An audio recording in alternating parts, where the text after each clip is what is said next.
Why do these states, the the states that normally and Southeast that normally go Republican in the general, why do we allow them to choose our Democratic nominee, basically, right? Because after Super Tuesday, there's momentum, it's all over. Why do we do that? Why are the two biggest liberal bastions, New York and California, pretty much left out of this?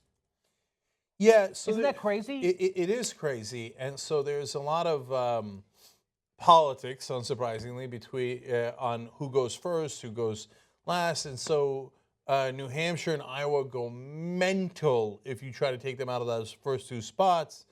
On the other hand, and then if you start going earlier to jump ahead of them, they'll jump further back, right? And so then it'll get absurd. You'll be doing primaries like 2 years before the election. So it's an arms race there. On the other hand, if you're California, you're already irrelevant in the general election because the Democrats are definitely going to win California. Now you've made yourself completely irrelevant in the primary season by going last. You're the fucking biggest state. Why is the biggest state in the country the most irrelevant state politically? Yeah. I mean, even Texas. So at least Texas in the general election, obviously as far back as we can remember, has gone Republican. Yeah, you can go to Lyndon Johnson, yeah. But I'm saying in the modern era, right? So, but in the primaries, they're very relevant. Ted Cruz beating Trump tonight would be super relevant, right? At least so Texas gets to go on Super Tuesday. At least Ohio, Florida, Illinois get to go on March 15th. But New York and California, you're only the two largest states. Most irrelevant in the general election, most irrelevant in the primaries. Yeah. And, I mean, it's, in a sense, no matter, and by the way, they could have been pro-Hillary Clinton states. You don't know, right? That's just the luck of the draw, right? But as a matter of fairness, it's more democratic if you have those states front-loaded because they have more people, right?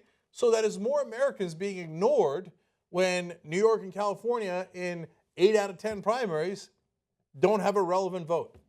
Yeah. That's crazy. It's crazy. The whole primary, the whole primary process is crazy. It should be all on one day. Why don't we have the primary? There are downsides to that as well. Yeah, like imagine, but nothing near this. Maybe not, but I imagine that if you don't have a lot of exposure, if you don't have a lot of money, it's in the current system, it's difficult to do really well in the first couple states and generate enthusiasm, which leads to press coverage and to money. But at least it's possible. If you had to compete in every state simultaneously, you would never have that chance to get a small initial victory that leads to people supporting you. Like imagine if Bernie had to compete in every state simultaneously, the amount of money that you would need to play ads in all those markets. Like Iowa and New Hampshire are relatively small. You don't need a lot of money to buy ads. So it sort of gives the chance for candidacies without a lot of monetary or staff resources to compete early on. Yeah, there's still downsides, but no. John makes a great point. You look, it's unfair for California and New York to be so late, and it happens that New York, even though it's remember Hillary Clinton's home state because she was a senator from there, is now slightly favors Sanders for the moment being, but they didn't earlier.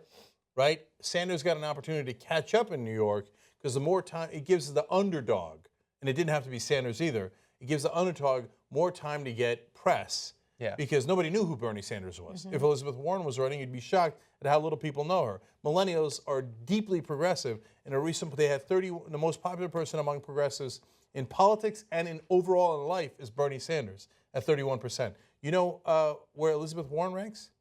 2%. That's among people who are 18 to 26 years old. You know why? Because nobody pays attention to politics. We pay attention to politics, but they don't know Elizabeth Warren because she didn't run a national race. If she was the underdog, it would give her a chance to catch up. The person with giant name recognition has a huge advantage. So you don't want California going first if you think generally, hey, name recognition shouldn't decide the race. But you also don't want them going last because then they never count. So you've got to find some reasonable middle ground.